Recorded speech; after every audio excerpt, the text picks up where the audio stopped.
আচ্ছা মা, রিল্যাক্স।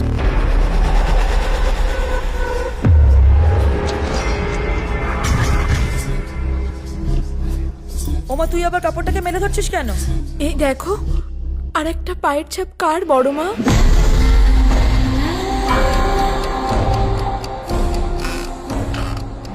বৌদি,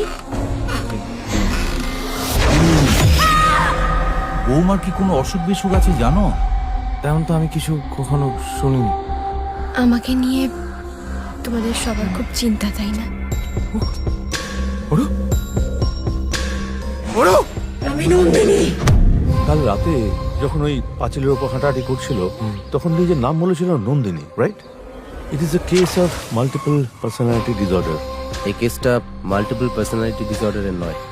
এই যে অরুণিমা নিজেকে নন্দিনী ভাবছে, অস্বাভাবিক সব কাণ্ড ঘটছে, কারণ নন্দিনী এখনো চায়নি।